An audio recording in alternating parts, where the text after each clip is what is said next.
wa ashiruhunna bil ma'ruf, wa ashiruhunna bil ma'ruf, fa in karihtumuhunna fa asa an takrahu syai'an wa ja'allahu fihi khairan katsiran. Bapak-bapak, pergauli istrimu dengan baik. Pergauli itu maksudnya itu bukan hanya disetubuhin. Pergauli itu maksudnya bergaulah dengan istrimu dengan baik. Ngomongnya ya menghormat, kata-katanya ya menghormat, tidak mencela, tidak menjatuhkan, tidak meremehkan. Menganggap istri itu adalah orang yang dipercaya untuk mendidik anak-anaknya. Jadi suami menghormati istri, muliakan istrimu sendiri. Kira-kira ibu dihormati suaminya senang napa mboten, Mbak Lur? Dipanggil Dinda, dipanggil sayang, disyukurin, didoain baik, senang napa mboten ibu-ibu? Senang kan? Artinya ini perintah Allah. Lah fa in karihtumuhunna, kalau kamu benci kepada istri, artinya ada sesuatu yang tidak kamu sukai, kamu benci. Fa'asa an takrahu syai'an wa ja'allahu fi khairan katsira. Barangkali yang kamu benci itu justru Allah membuat kebaikan yang banyak. Saudara ya, ini cerita pengalaman saya sendiri ya. Saya cerita ini bukan apa saudara jamaah ya. Pertamanya gini. Menikah itu saudara jamaah, menikah itu satu langkah yang tidak disukai oleh syaitan. Menikah itu menyempurnakan separuh agama, separuhnya tinggal kita.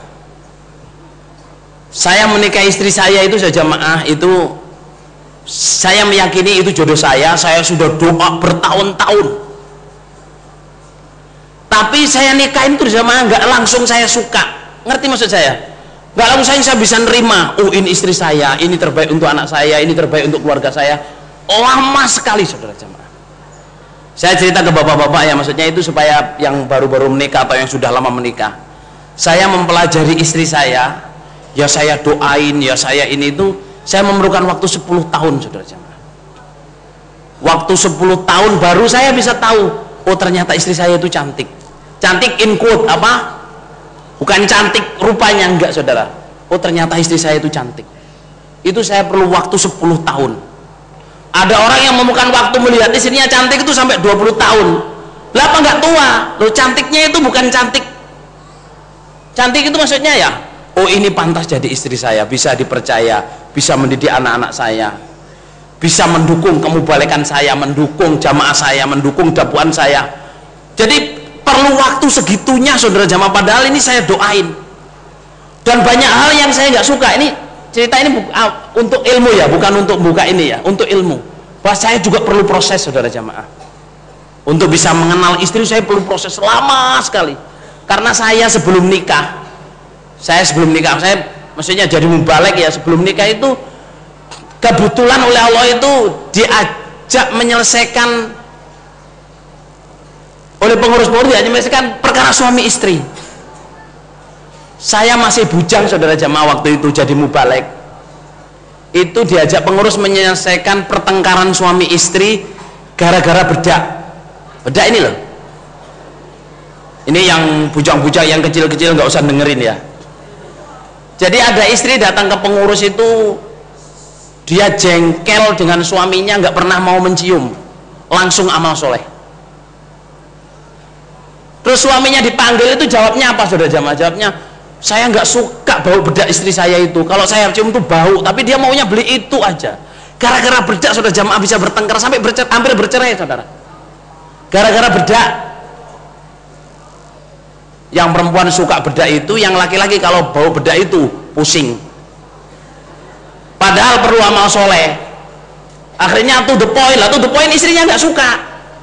Ini insya Allah yang belum punya suami istri nggak ngerti saudara. Wis leken aja bro, ya telan saja. Lah zaman itu saya masih bujang, suruh nyelesaikan itu, saya ngomong apa? Loh, segitu saudara jamaah menyelesaikan urusan jamaah, menyelesaikan orang wayu, menyelesaikan ini, gegeran itu, gegeran ini, saya masih bujang. Setelah menikah itu saya perlu proses lama. Saya banyak hal yang saya jumpai dari istri saya itu yang bertentangan dengan kebiasaan saya. Tapi justru di situ setelah saya melihat ayat itu, oh memang harus begitu supaya, contoh kan ada itu suaminya menang, istrinya ada kan gitu saudara. Atau sebaliknya suaminya wah istrinya diem aja, ya sepanjang embangannya gitu. Atau suaminya istrinya juga ya sepanjang bisa serasi itu saudara. Ya loh. Tapi itu secara omongan ya, kadang kesukaan juga gitu. Suami itu sukanya jajan aja, istrinya sukanya itu gemi. Ada yang suaminya itu gemi, istrinya jajan aja. Well, itu jodoh saudara jamaah. Kalau kita nggak suka, doain yang kita mau. Doain yang kita mau apa? Ya Allah, berilah istri saya ini. Saya doa itu, ya Allah berilah saya istri saya ini. Kalau enggak tuh saya sujudin saudara, saya sholatin. Saya sujudin, saya sholatin, saya doain setiap sholat. Terus Allah itu memberikan gambaran ronto. Oh ngene toh, oh ngene. Akhirnya yang enggak saya suka tuh saya jadi ketawa. Oh iya wis, alhamdulillah. Alhamdulillah ini saya nggak berat-berat saudara. Oh maunya itu gampangnya ini, maunya itu gampangnya ini. Tapi kadang-kadang kalau saya marah-marah ya saya jengkel juga saudara. Tapi itu lapo aku jengkel, yang penting lebih swargo lah. Perkara dunia itu kadang-kadang gegernya itu hanya karena kesukaan, bukan karena urusan surga neraka. Tapi kalau gegernya itu misalnya istrinya nggak mau sholat, istrinya nggak mau sambung, istrinya nggak mau infak, well itu bisa goodbye saudara. Ngerti nama betul lur? Tapi kalau istrinya cuma nyambelnya kepedesan, ya toh masaknya kurang asin, nggak bisa masak lodeh dari gulai, masak gulai dari lodeh misalnya, ya nggak usah dipermasalahkan. Kalau pengen lodeh ya beli lodeh di pasar atau di tengah-tengah sawah ini. Gini apa gitu lur? Ini ada cerita lucu saudara jamaah. Suami istri bercerai gara-gara istrinya itu nggak bisa masak. Jadi suami istri ini bercerai, sampai nggak dirujuk saudara. Lah, bagaimanapun saudara jamaah yang saya katakan tadi itu masih lumayan punya istri daripada enggak. Setelah bercerai itu, ini yang ceritanya Pak Tolib ini, Imam daerah Surabaya Utara saudara. Setelah bercerai itu suaminya sadarnya itu pas ngising saudara. Tahu ngising nggak? Beol. Jadi orang beol itu biasanya kan pikirannya tenang saudara. Kalau WC-nya baik saudara, ya kan, ya bisa duduk. Terus dia itu mikir, kenapa saya ini duduk pas beol tuh, kenapa saya ini bercerai dengan istri saya, apa sebabnya?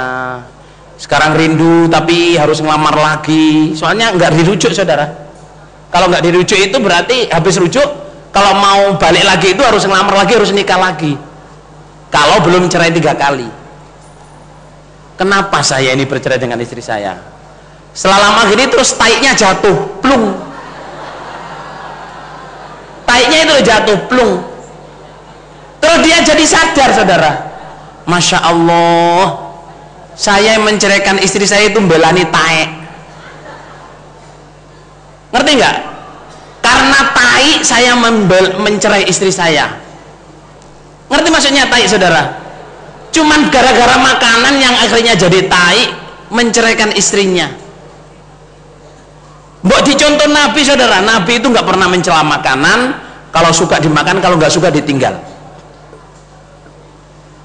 Istri misalnya masak kasinan saudara jamaah, disyukurin, dek alhamdulillah jazakillah dek, sampean ngirit 1 sendok itu rasanya sak piring, soalnya kasinan bro seluruh.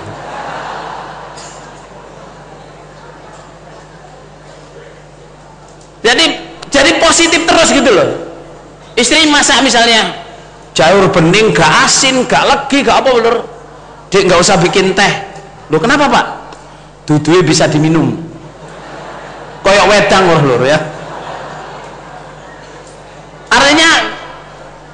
suami istri sudah jamaah yang positif. Jangan bertengkar gara-gara yang bukan urusan ibadah. Kalau istri nggak mau sholat, nggak mau sambung jamaah, nggak mau infak, nggak mau mendidik anaknya, nonggo, pacaran, lah itu nggak mindarik saudara. Itu udah transgress the limit. Apa transgress the limit itu jamaah? Sudah melampaui batas. Kalau mama seperti itu, mah, betul.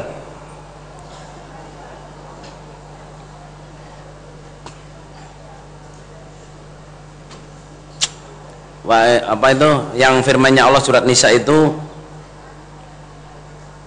kalau kamu takut nusuzahunna itu loh,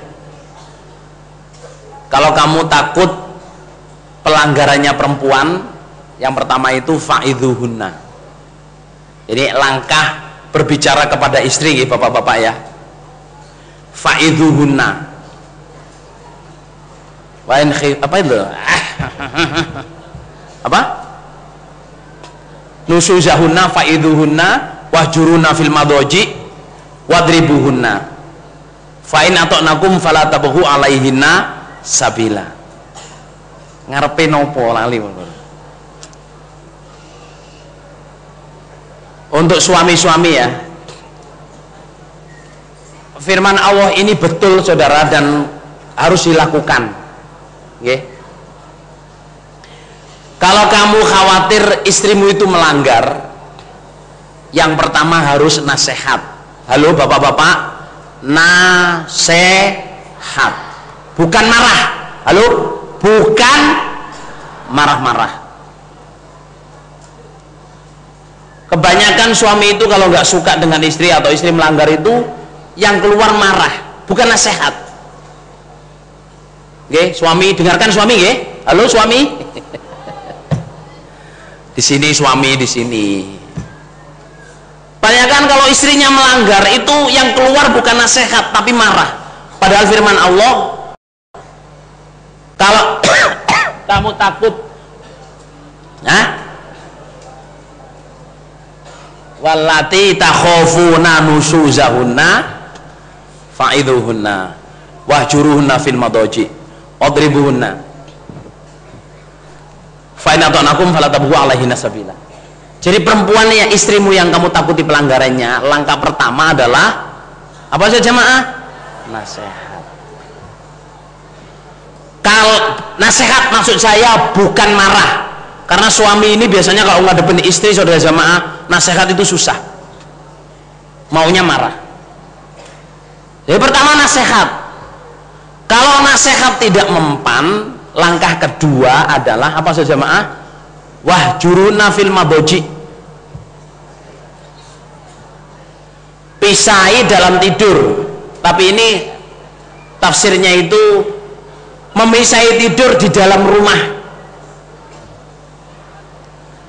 Bahkan ada sahabat tuh wahjuruna fil madoji itu maksudnya tidurnya ya jangan berdekatan, tapi satu tempat tidur.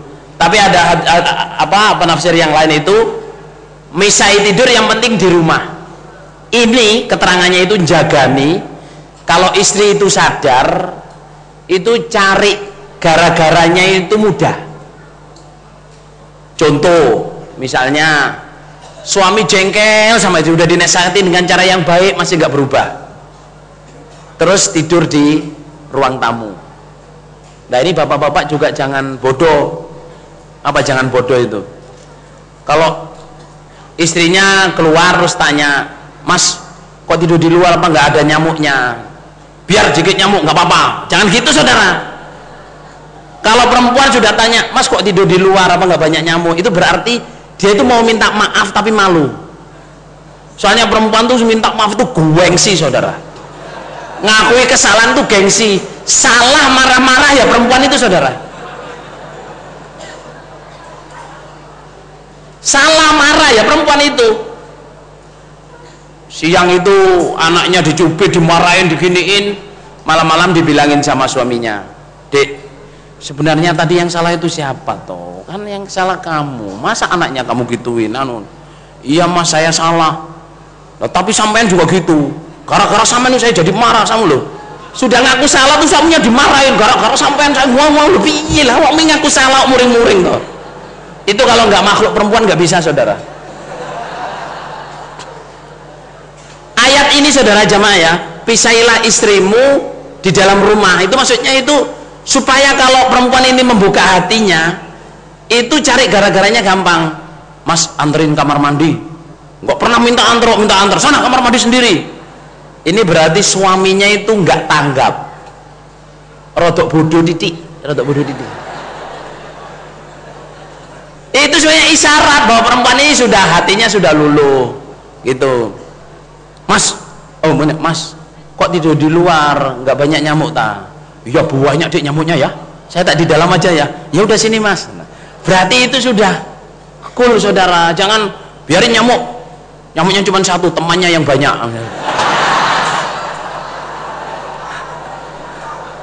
Ya, jangan gitu saudara. Istri sudah mau gitu itu meskipun cemberut ya, perempuan itu meskipun cemberut hatinya senang tuh bisa cemberut ya perempuan itu. Masalah pokoknya perempuan tuh aneh saudara.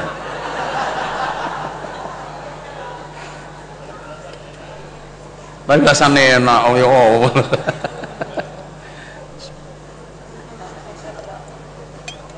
Alhamdulillah.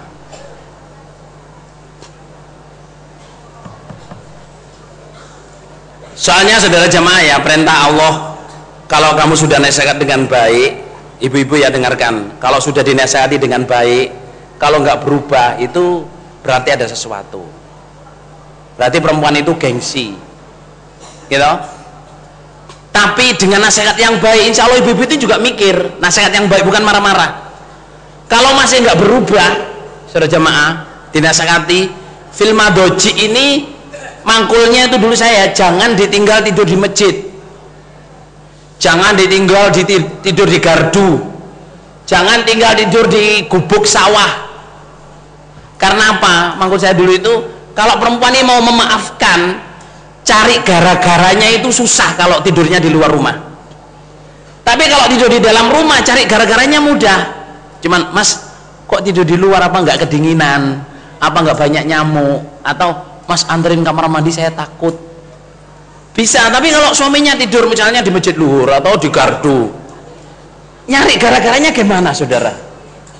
Misalnya edok-edok sing wedok sholat nang masjid, terus nyandung suaminya, lu kamu kok kesini mau sholat mas? Nggak mungkin saudara, nggak mungkin.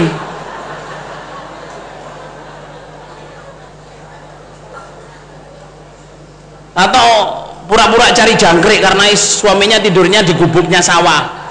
Ngapain kesini kamu? Cari jangkrik mas. Ya nggak mungkin saudara, nggak mungkin. Tapi kalau di rumah itu cari gara-garanya mudah.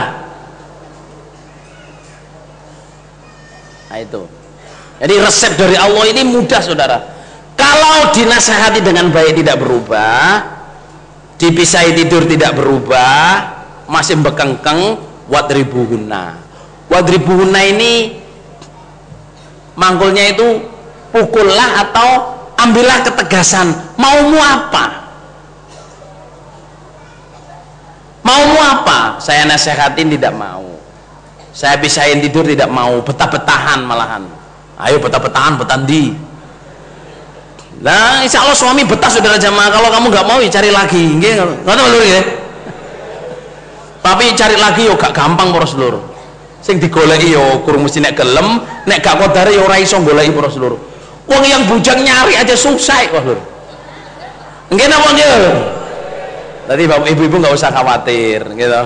Cuman kalau sampai sudah bekengkeng ini harus diambil keputusan.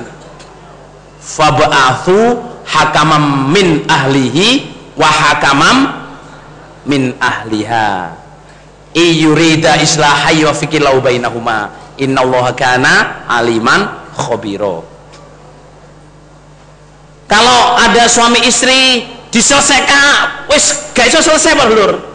Ya ini penyelesaiannya harus mengutus juru hukum dari suami, mengutus juru hukum dari istri.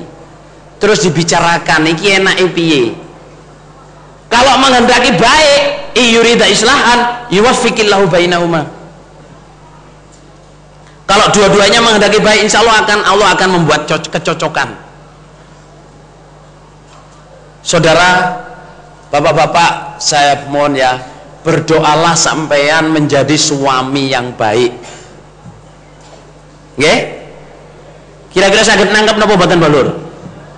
Jamin jangan cuma bilang ya Allah jadikanlah istri saya jadi istri solehat, nggak bisa. Itu baik, tapi akan lebih baik bapak-bapak berdoa, ya Allah jadikanlah saya ini menjadi suami yang baik, menjadi bapak yang baik, menjadi contoh yang baik dalam keluarga, menjadi kepala rumah tangga yang baik. Harus ngomong ke Allah, doa. Ibu-ibu juga gitu, berdoalah menjadi istri yang baik. Ya Allah berilah saya ini jadi istri yang baik, yang solihat, yang taat kepada Allah Rasul Imam dan taat kepada suami saya, yang bisa baik kepada anak-anak saya, menjadi contoh anak-anak saya. Jadi sampean berdoa baik untuk dirinya sendiri, ibu-ibu juga berdoa baik untuk dirinya sendiri.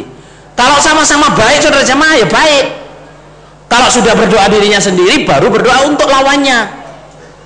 Ya Allah jadikanlah suami saya menjadi suami yang baik, yang soleh, yang lemah lembut, yang bijaksana, yang tegas, apa saja saudara jemaah, yang sehat, yang kuat, menjadi contoh untuk anak-anaknya, bisa mendidik anak-anaknya. Well, yang istri, yang suami juga gitu, setelah doa untuk dirinya sendiri, doa untuk siapa?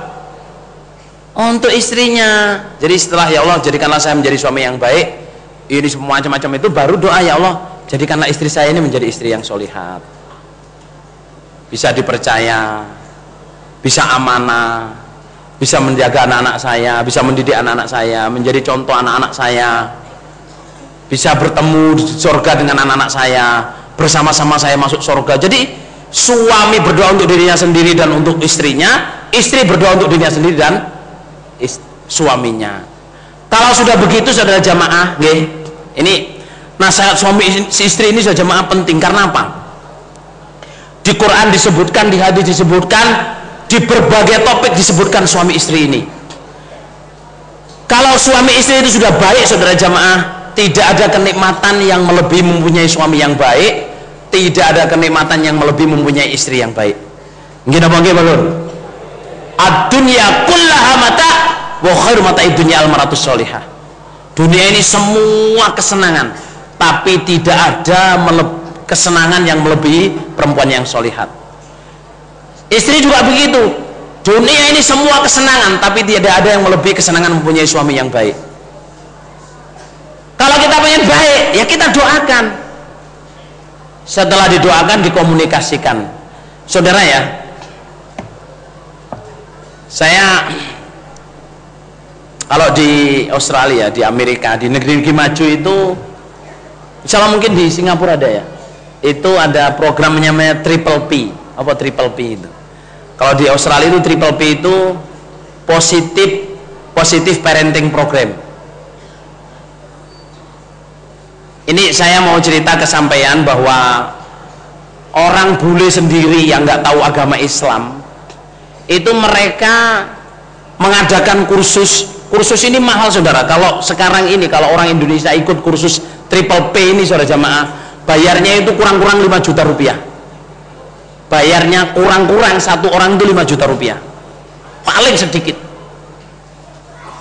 Kalau di Australia itu ya di New South Wales, nggak tahu di Western Australia itu, sejak saya menikah pertama dulu itu ada program Do you wanna be good father? Do you wanna be good mother? Apa kamu pengen jadi istri yang baik? Apa kamu pengen jadi suami yang baik? Apa ikuti Triple P, disponsori oleh Council, gratis. Jadi itu saudara jamaah kursus itu sampai seminggu. Kalau malam saja itu sampai hampir berapa minggu gitu. Kalau full itu seminggu, mulai pagi sampai sore, 9 to 5. Dan bayar mahal, tapi bisa daftar ke Council terus gratis. Satu orang saudara jamaah bayarnya itu 500 sampai 1000 dolar. Bayarnya. Nah, di sana itu digratiskan karena apa? Pemerintah di sana itu juga mikir bahwa kalau suami istri itu baik, nanti anak-anaknya juga baik. Kalau suami istri itu baik, nanti urusan government juga baik, kerjanya baik, ini baik. dan urusannya government nggak banyak. Lah di jamaah ini juga gitu saja jamaah. Kalau suami istri itu baik, nanti anak-anaknya juga baik, pengurusnya juga baik, suasananya juga baik, dan nasihatnya imam kan begitu, menjadi suami istri yang sakinah mawaddah. Dan ini harus dimulai dari diri kita. Halo bapak-bapak ibu-ibu, dimulai dari siapa? Dari diri kita sendiri, bukan dari pasangan kita, tapi dari kita sendiri. Jadi kalau mau jadi suami istri yang baik, mulai dari diri sendiri. Dirinya didoain dan belajar, ya, belajar gimana jadi suami yang baik, belajar gimana jadi istri yang baik. Ilmunya apa sih? Tanyain ke orang tua, tanyain ke orang yang baik. Cak Doir almarhum itu nasihat, Bapak Imam Majid Abdul Doir almarhum nasihat, kalau kamu mau menjadi suami yang baik, carilah contoh-contoh suami yang baik, tanyain dia apa resepnya. Kalau ibu-ibu pengen jadi istri yang baik, tanyalah mangkulah kepada ibu-ibu yang baik, tanyain resepnya bagaimana. Kalau sama-sama usaha, insya Allah sudah jamaah, di keluarga ini enak, anak itu jadi tenang. Alhamdulillah, jazakumullah khairan. Mudah-mudahan Allah paring barokah. Mudah-mudahan kita semua menjadi suami istri yang baik.